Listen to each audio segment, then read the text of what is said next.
Segunda de Pedro, el capítulo 3.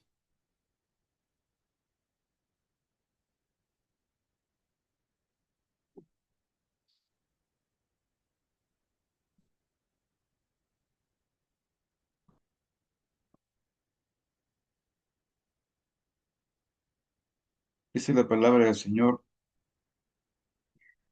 Amados, esta es la segunda carta que os escribo, y en ambas despierto con exhortación vuestro limpio entendimiento, para que tengáis memoria de las palabras que antes han sido dichas por los santos profetas y del mandamiento del Señor y Salvador dado por vuestros apóstoles. Sabiendo esto, que en los posteros días vendrán burladores, andando según sus propias concupiscencias y diciendo, ¿dónde está la promesa de su advenimiento? Porque desde el día en que los padres durmieron, todas las cosas permanecen así, como desde el principio de la creación. Estos ignoran voluntariamente que en el tiempo antiguo fueron hechos por la palabra de Dios los cielos y también la tierra, que proviene del agua y por el agua subsiste, por lo cual el mundo de entonces pereció abnegado en agua. Pero los cielos y la tierra que existen ahora están reservados por la misma palabra, guardados para el fuego en el día del juicio y de la perdición de los hombres impíos. Mas, oh amados, no ignoréis esto, que para el Señor un día es como 1000 años y 1000 años como un día. El Señor no retarda su promesa, según algunos la tienen por tardanza, sino que es paciente para con todos, no queriendo que ninguno perezca, sino que todos procedan al arrepentimiento. Pero el día del Señor vendrá como ladrón en la noche, en el cual los cielos pasarán con gran estruendo, y los elementos ardiendo serán deshechos, y la tierra y las obras que en ella hay serán quemadas. Puesto que todas estas cosas han de ser desechas, ¿cómo no debéis vosotros andar en santa y piadosa manera de vivir, esperando y apresurándoos para que la venida del Dios, la venida del día de Dios, en el cual los cielos encendiéndose serán deshechos y los elementos siendo quemados se fundirán? Pero nosotros esperamos, según su promesa, cielos nuevos y tierra nueva, en los cuales mora la justicia. Por lo cual, oh amados, estando en espera de estas cosas, procurad con diligencia ser hallados por él sin mancha e irreprensibles en paz. Y tened entendido que la paciencia de nuestro Señor es para salvación, como también nuestro amado hermano Pablo, según la sabiduría que le ha sido dada, os ha escrito. Casi en todas las epístolas, hablando en ellas de estas cosas, entre las cuales hay algunas difíciles de entender, las cuales los indoctos e inconstantes tuercen, como también las otras escrituras, para su propia perdición. Así que vosotros, oh amados, sabiéndolo de antemano, guardaos, no sea que arrastrados por el error de los inicuos caigáis de vuestra firmeza. Antes bien, creced en la gracia y el conocimiento de nuestro Señor y Salvador Jesucristo. A Él sea gloria ahora y hasta el día de la eternidad. Amén. Amén. Una de las cosas que me impactan cuando leo esta bueno, la primera y segunda epístola de San Pedro es el hecho de la evolución que tiene Pedro. Tiene una evolución en cuanto a doctrina, en cuanto a enseñanza, en cuanto a hablar profundidades. Como ustedes han leído San Mateo, Marcos, Lucas, y encontramos a un Pedro que a veces hablaba sin saber, que era muy rápido para hablar. Sin embargo, cuando leemos estas epístolas, tanto la que escribe desde Babilonia, porque la primera carta la escribe desde Babilonia, como la segunda carta, y encontramos una revelación de Pablo, de Pedro. Creo que ya había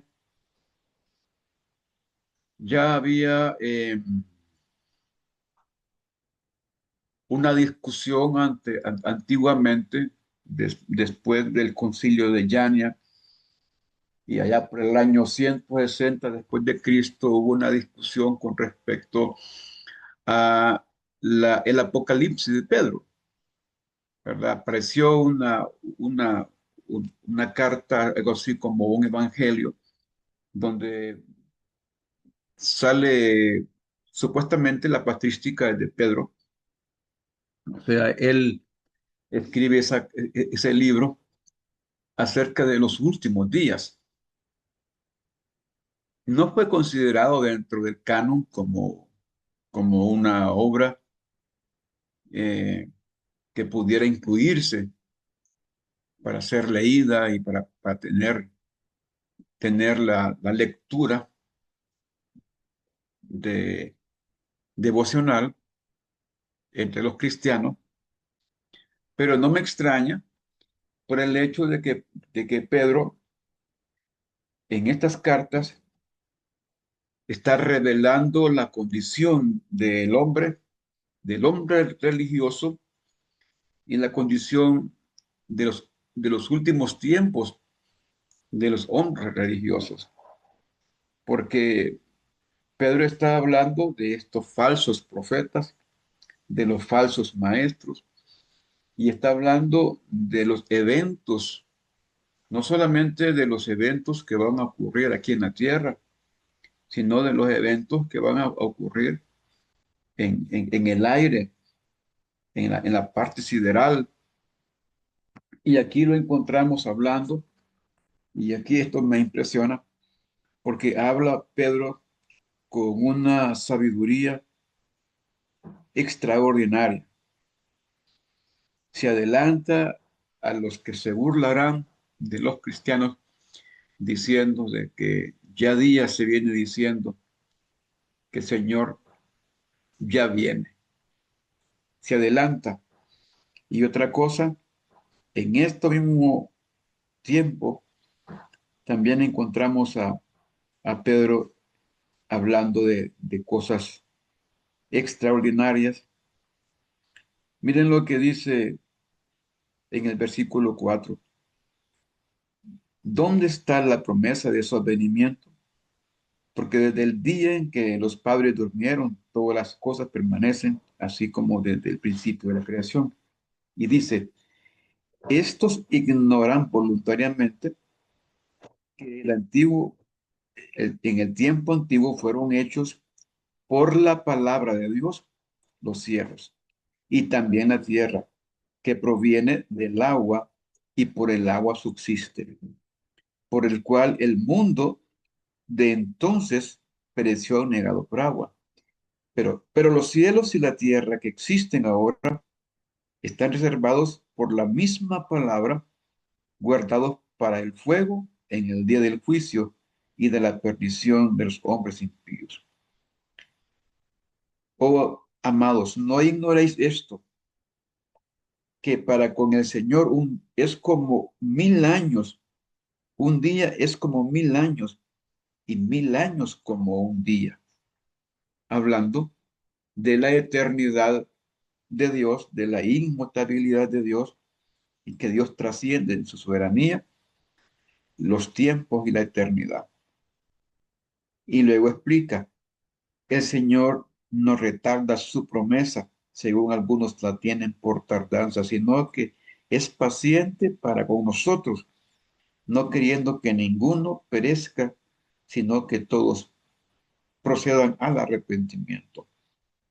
Pero el día del Señor vendrá como ladrón en la noche, en el cual los cielos pasarán con gran estruendo y los elementos ardiendo serán deshechos y la tierra y las obras que en ella hay serán quemados.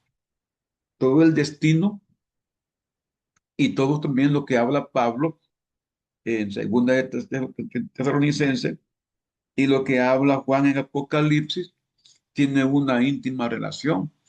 No hablan aisladamente.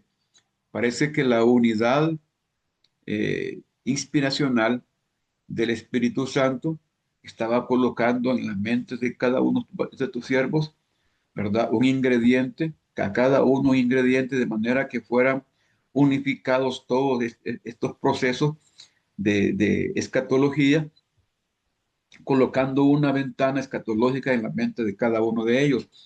Y esto es lo interesante, porque hay una revelación y que cada uno de ellos va dando un evento.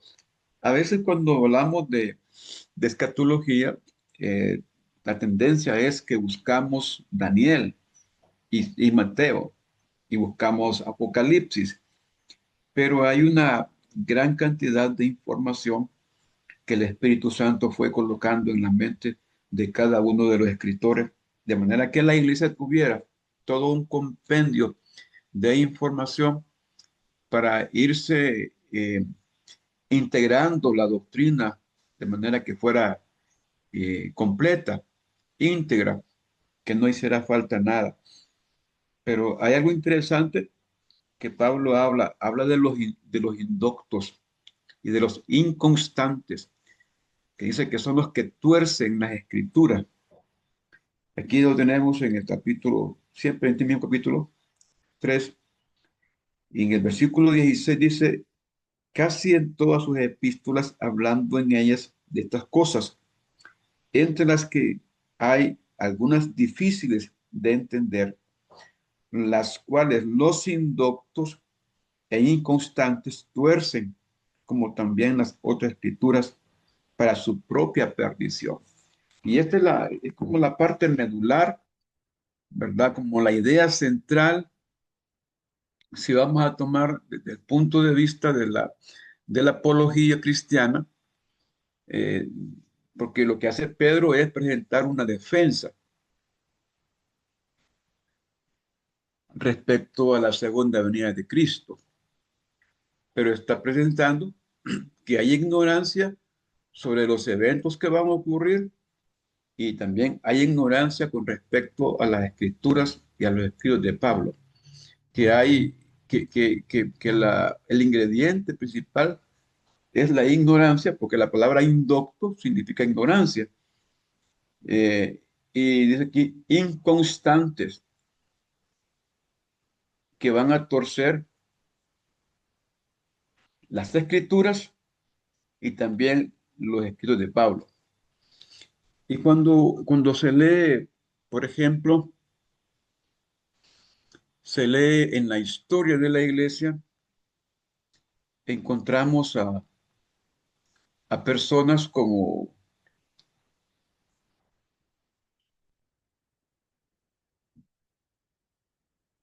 Arrio. Arrio toma la escritura y comienza a interpretarla a su manera y a escribir una teología totalmente distorsionada. Y por tanto, si se distorsiona la teología, se distorsiona la idea y el concepto que se tiene de Dios. Y el problema es cuando nos ponemos bajo la dirección de un inconstante, de un indocto, cuando uno interpreta la escritura y la interpreta a, al libre juicio, al libre criterio, puede cometer una gran cantidad de errores, porque no hay manera de establecer estos criterios, de ponerlos en una balanza y ver si hay equilibrio en estos criterios, sobre todo en estos criterios que son muy espiritualizados. Entonces, ¿a dónde quiero llegar, hermano? Una persona a mí me puede impresionar. Escuche bien lo que le voy a decir. Escúchenmelo bien. Alguien me puede impresionar porque ora bastante. Y está bien, me impresiona cómo ora. Otro me puede impresionar porque lee bastante la escritura. A otro porque memoriza la escritura. Pero el problema que tengo yo es cuando en estos tres eventos alguien interpreta. Todo esto lo interpreta como si fuera una revelación. Y cuando habla con personas que tienen necesidad, desean seguir a alguien, esta persona encuentra un terreno fértil para seguir reproduciendo su inconstancia, su ignorancia, porque que yo maneje las escrituras, si el mismo diablo las manejaba. Y cuando se encontró con Jesucristo, él tenía su forma de interpretar y así había engañado a muchos. Y como la palabra dice, que por haberse multiplicado la maldad, el amor de muchos se enfriará. Y la maldad, ¿de dónde surge? De los que malinterpretan la Sagrada Escritura.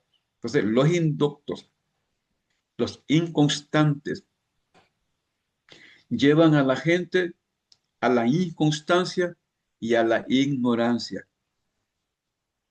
Por eso Jesucristo decía que tuvieran cuidado de los fariseos, de la levadura de los fariseos. ¿Y quiénes eran los fariseos? Eran doctores en leyes. Ellos conocían las escrituras. Ellos eran intérpretes. Dentro de ellos habían escribas. Sin embargo, tenían una idea distorsionada de Dios. Y ahí en ese campo es porque es necesario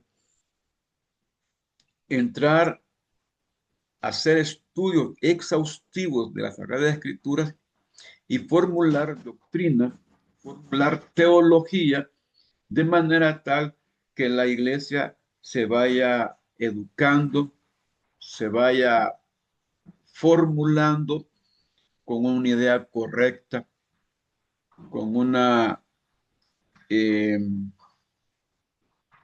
catequesis correcta, ¿verdad? Esos catecismos de los que hablaba Martín Lutero, cuando hablaba del catecismo mayor, estaba hablando de una estructura doctrinal que formaba al hombre integralmente. Si bien proponía Martín Lutero la libre interpretación de las escrituras partiendo del conocimiento, partiendo del estudio y de la seriedad de lo científico, porque la teología es una ciencia y hay un espíritu serio para estudiarla, para poder leerla. Entonces, Pedro, encontramos aquí diciendo que muchos indoctos e inconstantes tuercen los escritos de Pablo.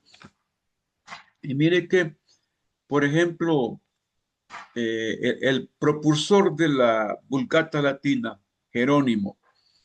Jerónimo era un hombre que tenía la biblioteca más grande de ese momento, según dicen los historiadores, tenía más de 325,000 escritos, toda una colección de escritos, pero él no estaba contento con lo que tenía y invirtió todas sus riquezas en pagar a 20 hombres para que hicieran una copia de las Sagradas Escrituras para él entenderla.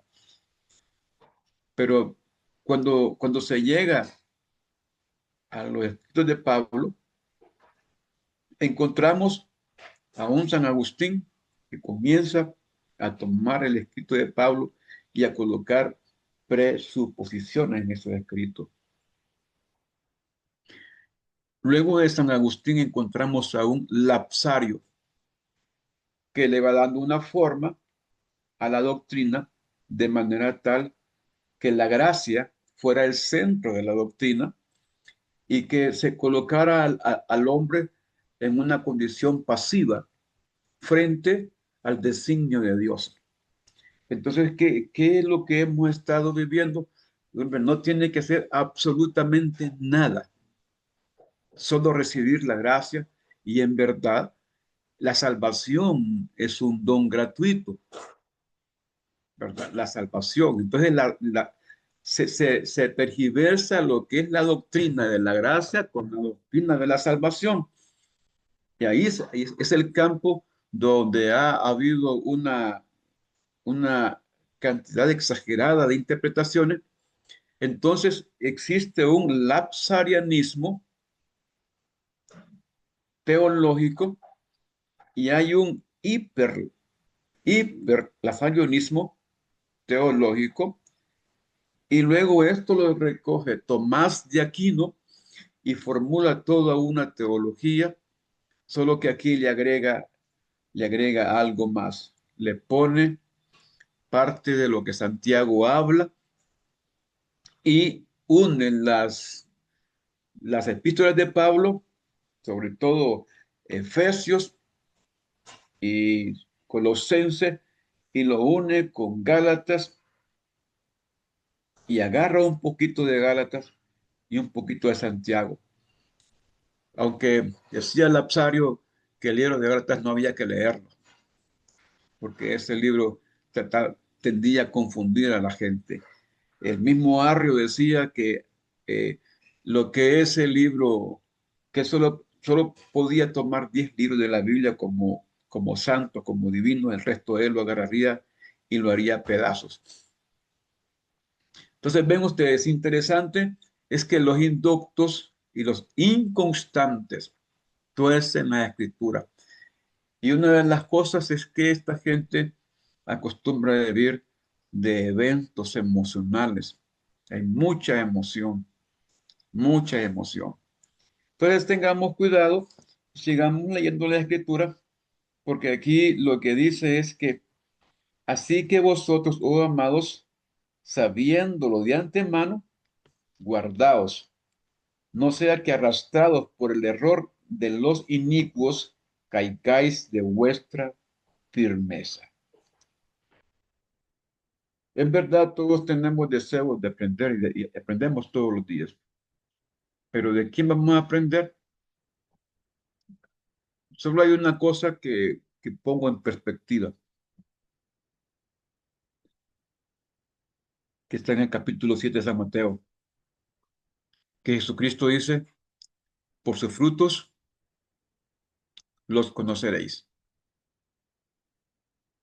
Los maestros no es tanto lo que hablan, debemos de seguirlo por los que viven. Si la escritura y su teología encontró cabida en su entorno, en su casa, y ya y la teología y sus posturas en su casa surtieron efecto, entonces tienen autoridad para enseñarnos. Pero si en la casa no ha habido efecto de eso, entonces quiere decir que algo está fallando. Algo está fallando. Entonces, por sus frutos los conoceréis. Y todos tenemos interés de aprender, pero miremos los frutos, hermano. Frutos de justicia, frutos que honran el nombre del Señor, dignos de imitarse. Sigamos con la clase. Estamos entrando a la cuarta forma teológica, a la que se llama la teología práctica. Dentro de la teología práctica tenemos la forma de predicar, la homilética, que tiene que ver con, se le llama el querigma. El querigma es la predicación. Querix significa predicar. La homilética, que también es una herramienta que sirve para diseminar el evangelio, de estructurarlo, los mensajes y de colocar tanto en la introducción como en la conclusión, en la aplicación, el concepto correcto de la palabra de Dios. Debe de haber un interés de ordenar las ideas, de ordenar las posturas, de ordenar la verdad y de manera que llegue al corazón de las personas. No es tanto que hablemos difícil o sofisticado, es que hablemos la palabra del Señor, que en sí es la que convence. Luego tenemos el evangelismo, el evangelus, el, en el griego koiné, griego común, aparece la palabra evangelus, que significa mensaje del cielo, mensaje angelical. La palabra evangelio no significa buenas nuevas, significa mensaje del cielo. Y a través del evangelismo, eh, como teología práctica, estudiamos todas las diversas formas que hay para alcanzar las almas. Y podemos, además de esas formas, de esas estrategias, como por ejemplo el uno más uno, ¿verdad? Que es una estrategia muy, muy poderosa para que la iglesia crezca, los grupos de crecimiento, el evangelismo masivo, las cruzadas evangelísticas, la parte, el evangelio en casa. Entonces, en evangelismo vamos a encontrar una serie de, de, de técnicas, de estrategias para alcanzar a otros para Cristo de acuerdo con su entorno, con aquellas cosas que son de interés de las personas, podemos utilizarlas y ahí que uno se puede acomodar al sistema que más se le facilite. Pero esta materia, ¿verdad? Es interesante. La otra es la misionología. Esta teología misionológica que presenta un estudio, por ejemplo, es como primero la historia de las misiones. Y se pone al Cristo bendito porque también Él hace misión, Él se mueve de un lado a otro y predica en varios lugares. Y luego la historia lleva a los primeros misioneros como Pablo, por ejemplo, con sus viajes que hizo predicando la palabra, San Pedro, que también se moviliza, y encontramos una historia oculta como la historia de San Mateo, que agarra para el norte de África, la historia de Tomás, que agarra para China, y encontramos a otros que agarran para la India. Así que la palabra de Dios aquí en la parte de misiones, ahora hay misiones urbanas, misiones internas y misiones extranjeras.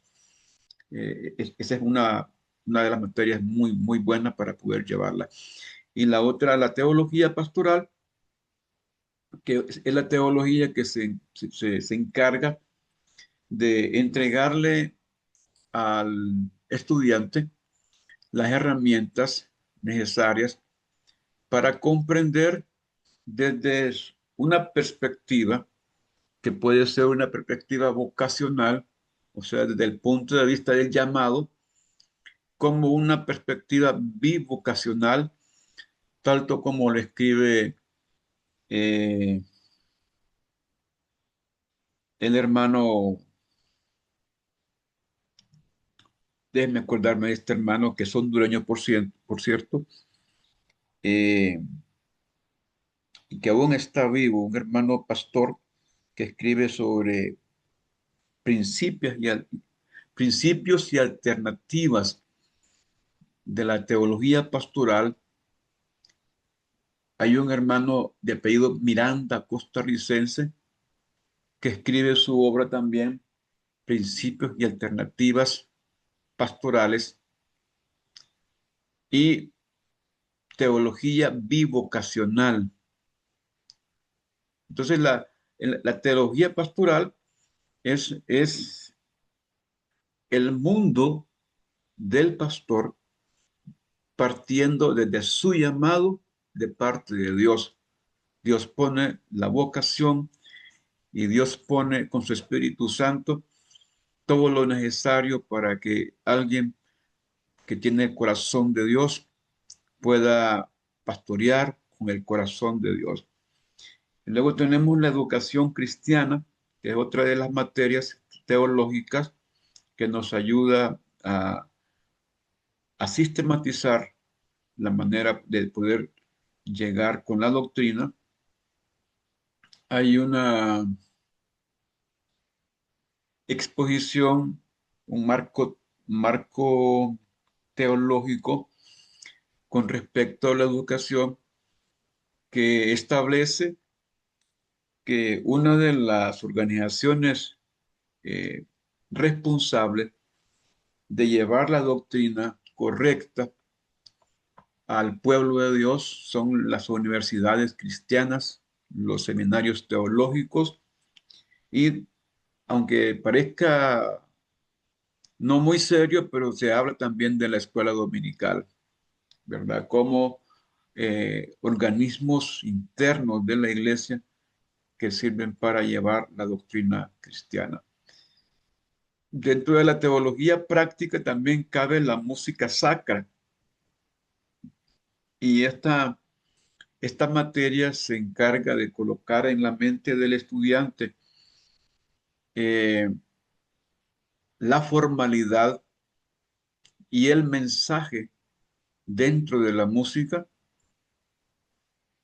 los solemnes de la música cristiana, cómo se estila desde el punto de vista de lo que un seminario propone, es la propuesta del seminario, cómo debe de estilarse la música desde la parte de la armonía, de la parte de la sinfonía y de la parte es armonía, sinfonía y melodía. Todo esto se armoniza y se establece una línea de conducta de cómo vamos a entregarle adoración a Dios y cómo vamos a enseñarle a la iglesia a adorar a Dios y con los límites que se debe llevar, sobre todo poner un tamiz para poder colar esa letra. A veces no tiene sentido lo que se canta, no tiene sentido bíblico, no tiene sentido teológico, no tiene sentido sacro. Entonces, la inconstancia también entra por la música, entra por la letra. Y ahí es donde todos tenemos que tener cuidado eh, de qué le vamos a llevar a la iglesia. Entonces, el conocimiento pues del estudiante es que debe de conocer de todo, pero mayormente de la palabra de Dios, porque la palabra de Dios en sí es la que no falla. Con el gobierno y la política de la iglesia, pues ya en esta parte hay una materia que se llama eclesiología. En eclesiología, en esta materia, se establece desde el punto de vista de la iglesia local cómo debería de organizarse todo lo que es la teoría orgánica eclesiástica. Y pasa eso por el gobierno. ¿Qué tipo de gobierno tenemos? Pero el gobierno pasa por la doctrina.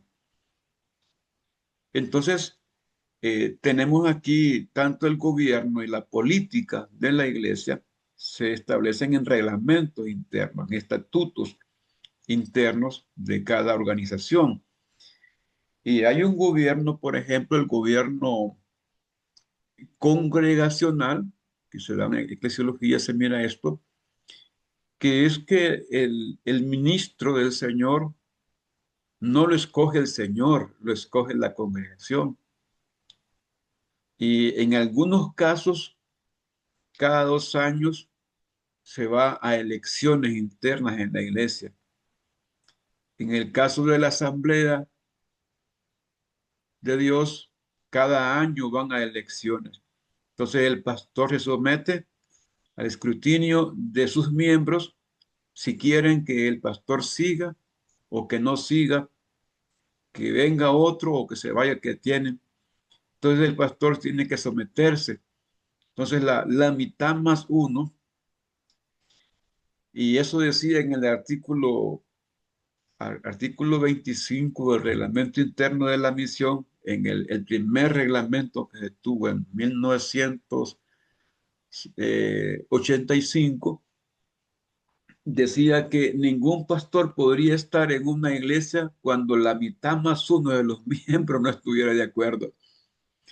Entonces, miren que teníamos un gran conflicto porque había un montón de pastores que ya llegaba la convención y salían volando de un lado para otro porque no los querían en una iglesia. Alguien se levantaba con intención de ser pastor y entonces armonizaba con hermanos y agarraba al estilo de Coreb, de Datán y Abiram. Entonces, eso se corrigió en el reglamento en 1996. Se hizo un reglamento y se cambió de gobierno. La misión era congregacional y se pasó a un gobierno presbiteriano. A lo mejor la mayoría de los pastores no sabían cómo manejar esto, como acostumbrados al gobierno congregacional, de que la congregación mandaba, pero este tipo de gobierno, hermanos, choca con el mandato teológico, con el gobierno teológico, porque que yo recuerde en la Biblia solo aparece que se escoge vía suerte el sucesor de, de, de Judas, y en el Antiguo Testamento, Datán y Abirán, que eran compañeros de Core, fueron electos por la congregación. Entonces, y de hecho, ellos se sentían superior a Moisés, porque Moisés no lo puso la congregación, lo puso Dios. Y por eso ellos querían hacerle ver a Moisés que él no tenía mando, no tenía quien lo apoyara, y que ellos sí, porque ellos habían sido electos. Entonces, en el gobierno encontramos nosotros eh, que debe de armonizar con la palabra de Dios el gobierno. Y por eso buscamos la parte del presbiterio. Y recuerdo que antes de pasar al presbiterio, yo pasé de ser presidente de la misión a ser consejero de la misión. Y en el reglamento decía que el consejero era de por vida. Mientras uno vivía, era consejero. Habíamos 4 consejeros. Pero luego me quitaron la consejería y me colocaron como presbítero. Creo que solo duró como unos 7 años el presbiterio. Y ya luego, en el año 97, se dejó como una iglesia episcopal, aunque no aparece como una iglesia episcopal, pero el gobierno es episcopal porque ya se establecieron obispos, con obispos, pero esto, aunque no era parte del plan ni de la visión de Dios, fue por una visión que Dios me dio en el 96 acerca de cómo quería el Señor, en el 2006, perdón, cómo quería el Señor que se gobernara la misión. Señor me reveló y yo escribí la visión de cómo el Señor quería que se manejara la misión evangélica Filadelfia. Escribí la visión y se la presenté a los cuatro, no, tres presbíteros que había. Yo ya no estaba ni de presbítero ni de nada. Y le digo, esto es lo que el Señor me mostró que teníamos que hacer. Y me mostró dos cosas. Una es cómo se gobierna, cómo se dirige de acuerdo con su voluntad. Y la otra, qué quería Dios que hiciéramos en la iglesia de Ato de en Medio, todo lo que tiene que ver con el templo. Antes de que el hermano Ángel hiciera el diseño, yo le presenté la visión como Dios me mostró que quería el templo. Entonces, yo lo presenté a la misión, lo estudiaron, habían hermanos que tenían maestrías, ¿verdad? Habían estudiado durante 9, 10 años teología en el exterior. Y cuando leyeron aquello, le dieron forma, le dieron vida y establecieron que ellos iban a aceptar todo así como estaba en la visión. Entonces, el movimiento y la vida de la misión, la estructura del gobierno de la misión en este momento fue lo que Dios me dio a mí en el 2006. Se autorizó en el 2007. Y entonces toda la parte de las regiones y los gobiernos de cada región y cómo se maneja la economía tiene que ver con esa política. Se hizo un reglamento a priori, pero después un reglamento a posteriori, donde establece la política, la estrategia, que eso casi nadie lo conoce, solo lo manejamos los obispos, pero eso también es parte del estudio que debe de conocer todo estudiante. Yo en lo particular, tal vez cuando tengamos la oportunidad en el seminario de tener conferencias que que fortalezcan la parte orgánica de los estudiantes, podría dar una charla sobre política y estrategia, que es un material que se estableció para el liderazgo, para que lo maneje, y ahí se explica todo el glosario, todo el significado de las palabras que usamos muy a menudo en ese material, y también el reglamento interno de la misión como parte del gobierno. Es igual que en la Iglesia de Dios tienen su manual del gobierno, la Asamblea de Dios tiene su manual de gobierno, la Iglesia Príncipe de Paz tiene su manual de gobierno. Casi toda la iglesia tiene un manual de gobierno, ¿verdad? Y que mantienen para darle algún tipo de seriedad y un escalonamiento de dónde viene la palabra. Ah, Ahora, existe esta confusión entre lo que es el gobierno episcopal eh, católico, que es el gobierno católico, apostólico y romano, porque se establece una línea, le llaman línea prusiana. La línea prusiana tiene que ver con que el de arriba manda y el de abajo solo tiene que obedecer. Y esto no lo utiliza la misión realmente. Siempre la misión eh, tiene líneas hacia arriba y hacia abajo, donde todos tienen la capacidad para escoger las autoridades, ¿verdad? Se propone la autoridad, se propone lo que se va a hacer, y la voz y el voto de todos los pastores y los líderes tiene validez por igual, aunque no sea obispo, que no sea pastor ordenado, pero si alguien quiere destinar su opinión, tiene el derecho a escuchar su propuesta y tomarse en cuenta, y eso dice el reglamento. En cuanto a las instituciones cristianas de servicio, aquí ya entra en juego las pastorales. Cuando la iglesia tiene la intención de tener un brazo social, por ejemplo, y de repente aparece el apoyo para las mujeres solas, por ejemplo. ¿Qué hace la iglesia?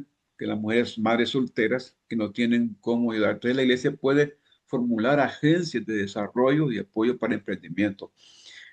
Cuando hay jóvenes que están metidos en las drogas, cuando se quiere establecer una agencia misionera, ¿verdad? Todo esto, el servicio que se puede prestar, cómo la iglesia lo puede establecer. Existe también en evangelismo urbano, existe este tipo de servicio que se puede establecer. La liturgia, decíamos la vez pasada, que hay una manual de ceremonias y liturgias que al ministro del Señor se le enseña todo esto, aunque no lo usamos como materia, como liturgia, pero en ética, en la materia de ética cristiana, establecemos un capítulo dentro de la materia de ética para establecer las normas y la cultura litúrgica, cómo se hace en las iglesias y por qué se hace, por qué se habla, por qué se establece, por qué tenemos que bajar dos o tres al agua cuando bautizamos, por qué oramos antes de bautizar, por qué oramos después de bautizar. Y entonces se le va dando un porqué a las cosas, porque no hacemos nada solo porque se nos antoja, sino porque existe un manual para hacerlo. El matrimonio, cómo debe de oficiarse un matrimonio cuando es un matrimonio de dos jóvenes, el matrimonio de dos adultos con hijos, cómo debe de oficiarse el matrimonio. Entonces, todo este tipo de liturgia, la Santa Cena, cómo se hace, la presentación de niños, y hay una gran cantidad de liturgias, ¿verdad? Que ahora es muy fácil porque se compra la Biblia del ministro y ahí aparece el manual del ministro, pero cada iglesia debería tener su propio manual porque tiene que ver con su propia doctrina. Hermanos, ¿alguna pregunta? ¿Algún aporte?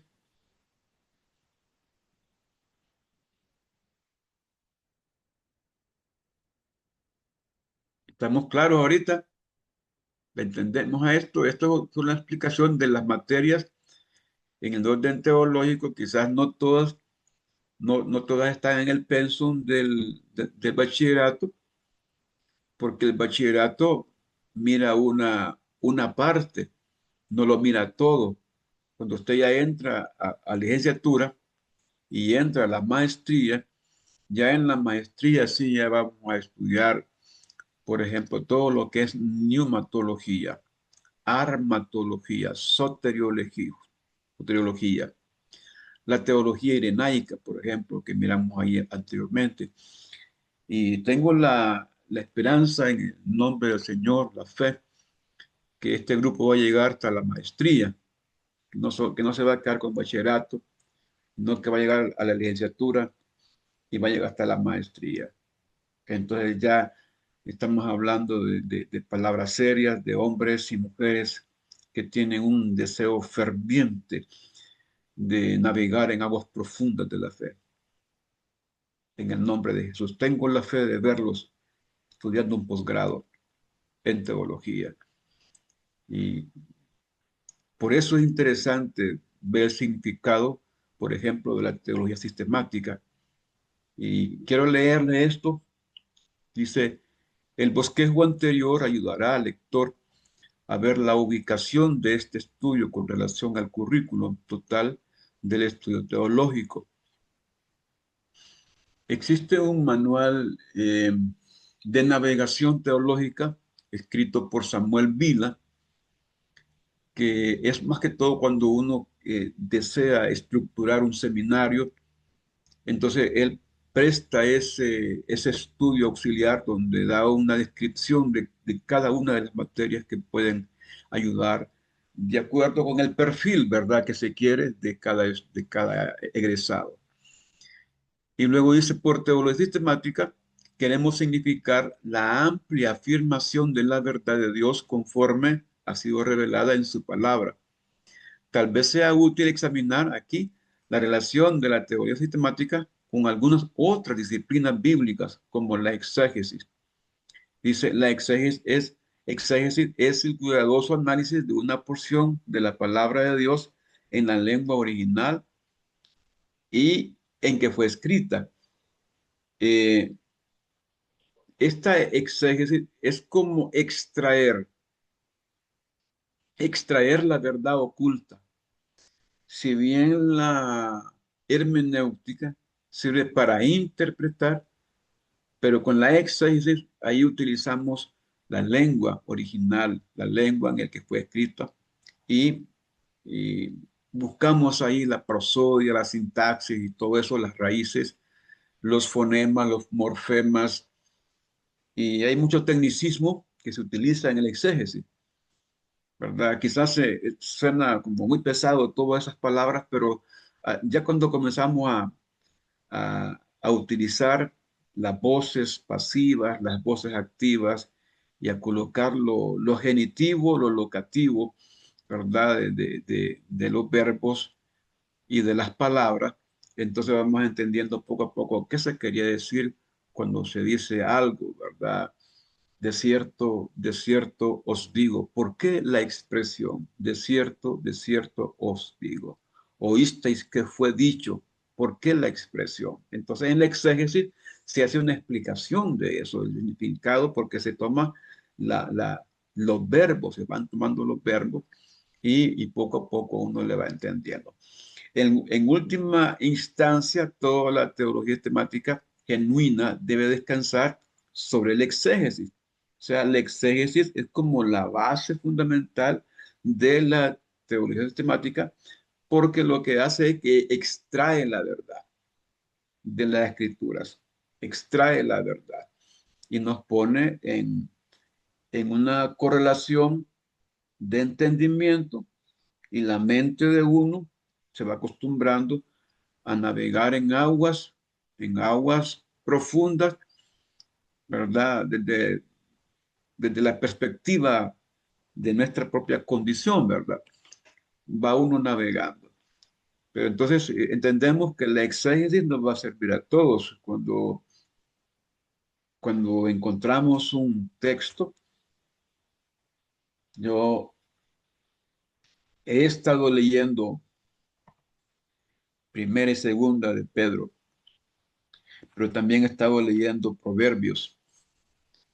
Y yo me quedo cautivo en un solo versículo, me estoy hasta 2 y 3 días buscando en los comentarios. Necesito conocer qué me quiere decir el Señor con ese versículo. Más allá de lo literal, hay un fondo espiritual para mí y yo necesito conocer ese fondo espiritual. Entro en duda y aunque no es el momento de hablar del método, ¿verdad? El método como, el método alemán, que todo lo pone en duda. Entonces yo pongo todo en duda en ese versículo hasta que encuentro dónde sacar la verdad, dónde sacar aquello que me convence. En última instancia, dice, toda la teología teológica, sistemática, genuina, debe descansar sobre la exégesis. La teología bíblica toma los frutos del estudio exegético de una porción de la palabra de Dios y los combina en una unidad, como en la doctrina de Dios, en el moisaicismo, o sea, todo lo que Moisés escribe, o la esperanza mesiánica, tal como se encuentra en Isaías. Entonces, ¿qué es lo que hace la teología bíblica? Toma el estudio exegético de una palabra del Señor y comienza a combinar y hacer estudios paralelos y hacer estudios comparativos del Antiguo y el Nuevo Testamento, encontrando una verdad que está en el Nuevo Testamento, encontrando la base fundamental en el Antiguo Testamento. Entonces, como la Biblia tiene una unidad granítica, La Biblia no tiene dos mensajes, tiene un solo mensaje, pero tiene una unidad y le llaman la unidad inerrante de la escritura. Y aquí tenemos la teoría sistemática, entonces toma la enseñanza bíblica derivada del exégesis y de la teología bíblica y combina los frutos de estos estudios en una declaración comprensiva de la verdad. Entonces, ¿qué es lo que sacamos la doctrina? Entonces partimos cuando decimos, creo en el Señor Dios Todopoderoso, creador del cielo y de la tierra. Entonces, eso lo hemos extraído de dónde? De la palabra. Y aquí leímos en San Pedro que dice que todo tiene sustento en el agua, ¿verdad? Todo tiene sustento en el agua, pero que por el agua fue abnegado. Y comenzamos a ver a San Pedro hablando de lo genitivo de la palabra, lo genitivo de la palabra, y de lo genitivo pasa a lo locativo de la palabra, que son términos técnicos que utiliza en exégesis para darle una función, ¿verdad? De lo genitivo a lo locativo y luego a lo ablativo. Ahí utilizamos una voz pasiva o puede ser una voz activa, ¿verdad? Va a depender si utilizamos verbos, que son las voces activas están en los verbos y las voces pasivas están en los sujetos. Entonces, ahí utilizamos toda la exégesis, es todo un compendio y una formalidad para estudiar la palabra del Señor, de manera que le sintamos gusto a la teología. Cuando usted va entrando en esos estudios, ya no lea la carrera de la palabra de Dios, la va leyendo despacito. Y luego entramos a la teología práctica, dice que estudia la mejor forma de enseñar y proclamar la verdad acerca de Dios según se encuentra en su palabra. Y la historia de la iglesia, pues ya conocemos todo esto porque ya eso sí ya lo miramos. Ahora dice, aquí hay algo interesante que te quiero terminar dándoselos porque quiero que nos demos cuenta de algo, porque los estudios teológicos los hace un hombre o un grupo de hombres y el hombre no es perfecto, ni su pensamiento es perfecto. Aunque tenga pensamientos y estudios completos de algo, no es Dios, sigue siendo hombre. Entonces aquí el teólogo sistemático debe tener mucho cuidado en indicar aquello que ha sido revelado claramente como la verdad de la palabra de Dios y aquello que es meramente su comprensión de la relación de varias verdades de la revelación divina. Solamente la palabra de Dios permanece completamente autoritativa e inspirada. Y solo la palabra de Dios es inerrante. ¿Estamos claros, hermanos? Estamos claros con esto, ¿verdad? La teología es una labor humana, no es infalible y no posee autoridad divina. No obstante, su valor radica en que sostiene delante de cada generación las grandes verdades de la divina palabra de Dios, como se encuentra en la Escritura. Así que podemos encontrar la teología de Meyer Perman, la teología de Riri, la teología de Berkhoff y Horst, la teología de MacDonald, la teología de Schaeffer. Hay una gran cantidad de eminencias teológicas y usted va a encontrar que en cada una de estas teologías hay una presuposición y una inclinación de posturas teológicas. Y por ahí que uno puede leer a un varón de estos y encuentra una riqueza, ¿verdad? Y lee a otro, encuentra otra riqueza y debe haber una amplitud en la mente del estudiante para leer de todo, escudriñarlo todo, pero hay que retener solamente lo bueno.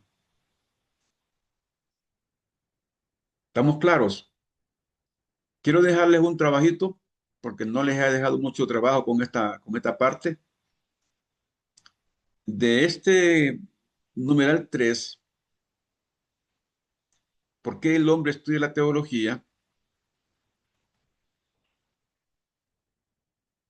Y vamos a ver aquí,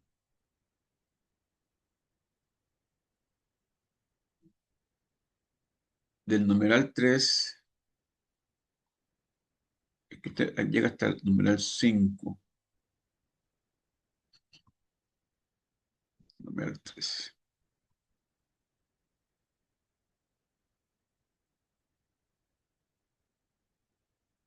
Hasta aquí, no, hasta el numeral, todo lo que es numeral 3, hasta donde dice el desarrollo de una teología más perfecta.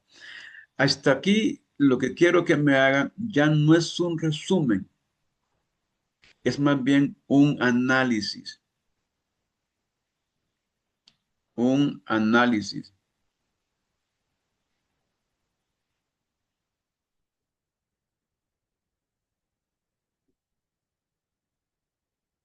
¿Cuál es la diferencia entre un análisis y un resumen? Un análisis o una síntesis.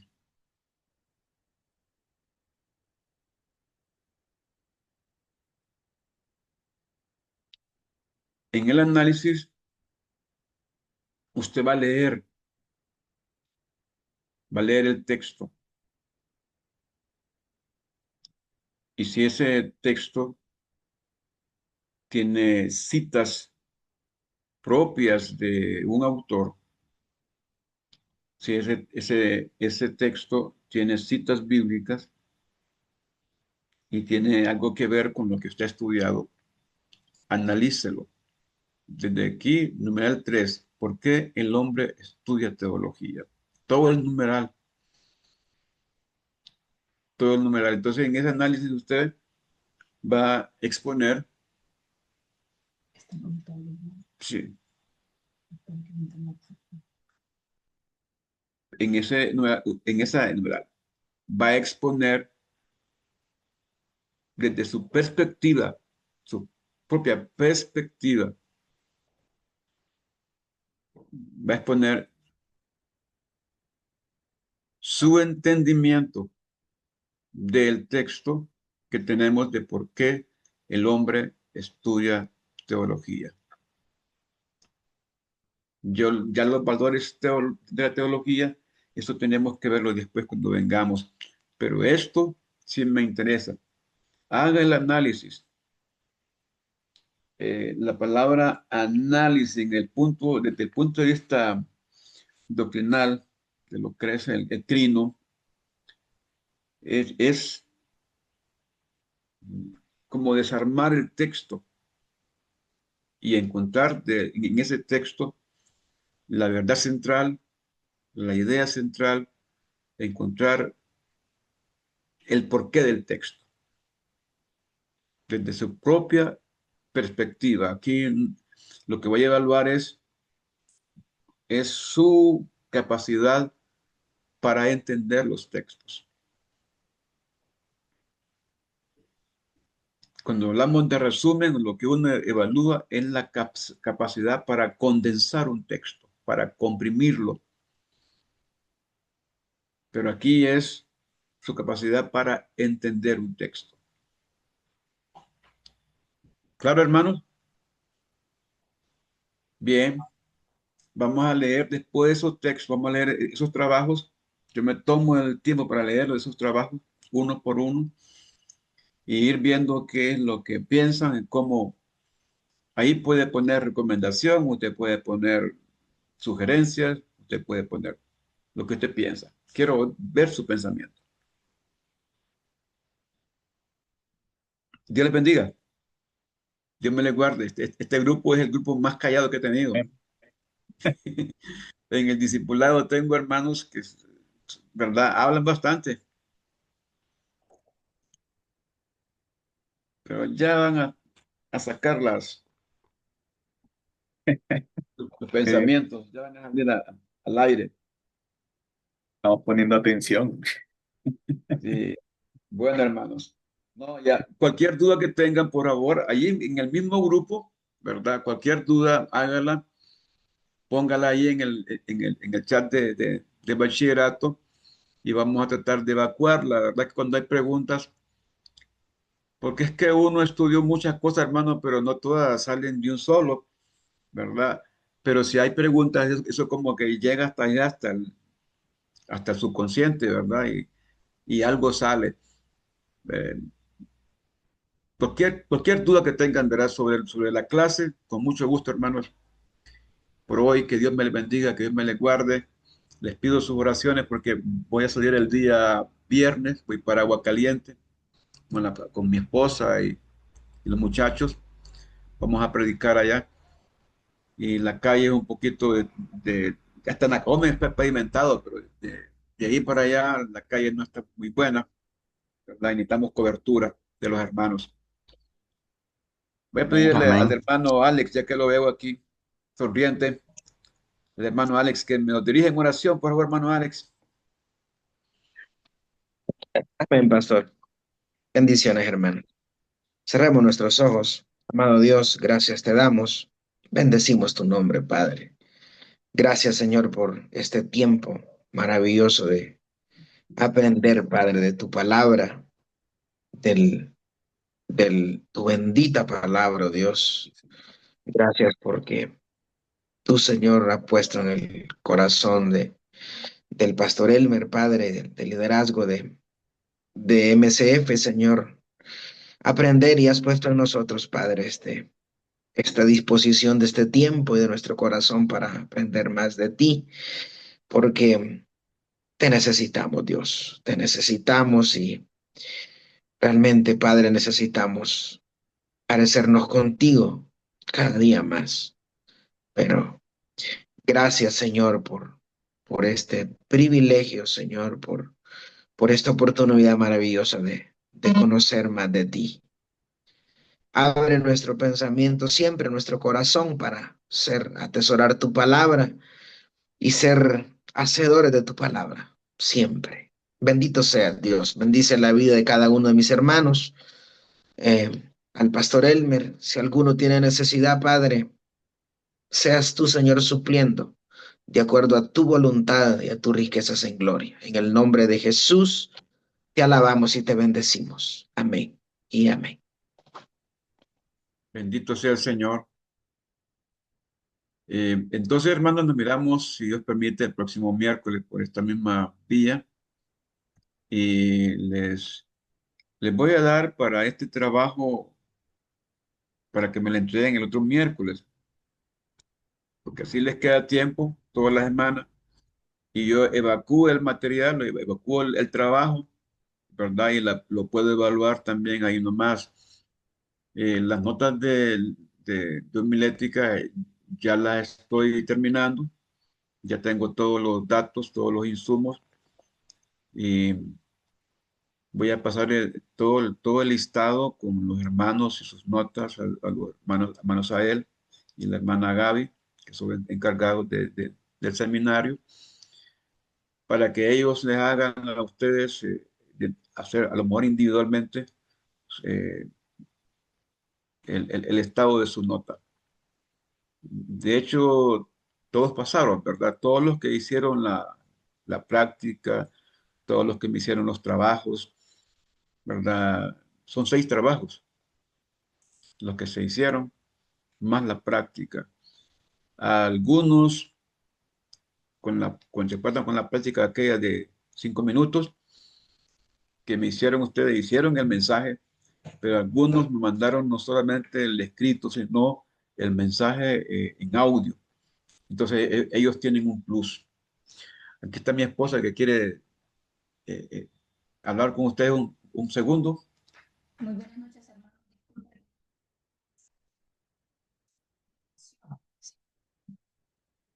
Oye, hermanos, ya.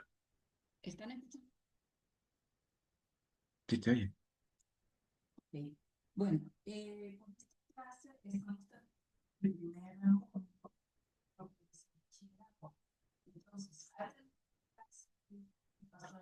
Entonces, No se escucha muy fuerte, no se escucha. ya está. ¿Está bien? Vamos a ver, ¿ahora sí me escuchan? ¿Hola? ¿Ahora sí Sí, escuchan? Ahora sí, pastor. Ok, bueno. Les decía que con esta clase estamos terminando el primer módulo del bachillerato. Entonces, en cuanto el pastor Elmer entregue las notas de esta... Perdón, sí, perdón, pastora, disculpe que le interrumpa. Es que si se aleja mucho, se le pierde la voz, fíjese.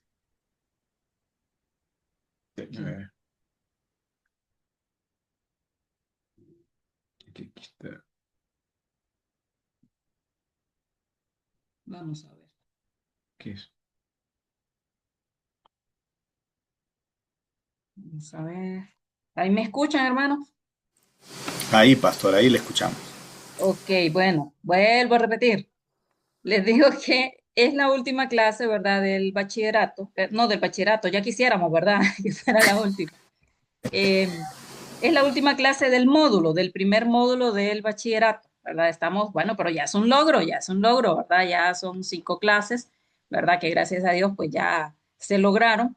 Y cuando el pastor Elmer entregue las notas de esta clase, entonces se les va a entregar a cada uno un historial, ¿verdad? Que es las clases que ustedes sacaron con las notas, ¿verdad? Para que ustedes vayan haciendo su propio archivo.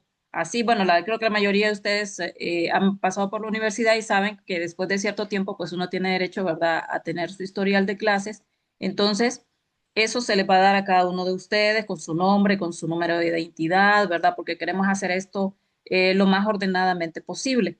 Entonces, para que estén pendientes de eso, ¿verdad? En su momento, el hermano Asael y la hermana Gaby, pues van a hacerle llegar a ustedes esa información. Y otra es que pues se vayan preparando por lo menos psicológicamente, ¿verdad? Porque vamos a tener un evento con los pastores de la zona central y los alumnos del bachillerato serán los encargados de todo lo que va a ser el montaje, organización y protocolo de ese evento. El 24 de este mes tenemos la reunión con los pastores. Eh, Ahí vamos a definir todos los detalles que posteriormente se le van a informar a todos los, bueno, a ustedes, los estudiantes de bachillerato, para que ustedes entonces procedan a hacer la organización del evento. Eso cuenta, ¿verdad? Obviamente con créditos para pues su posterior graduación, que como bien dice mi esposo, esperamos en el nombre de Jesús que este grupo esté tan consolidado como para creer en el nombre de Jesús que todos van a llegar a graduarse, ¿verdad? Así que les dejo esa información y en el nombre de Jesús pues seguimos adelante, mis hermanos. Dios me les bendiga, Dios me les guarde. Amén. Bendiciones, pastores. Dios les bendiga, hermanos. Dios les bendiga. Dios me les guarde. Tengan buenas noches. Amén. Bendiciones, pastor. Bendiciones, Dios hermano. les Buenas bendiga, noches. hermanos. Buenas noches. Buenas noches, mi hermano.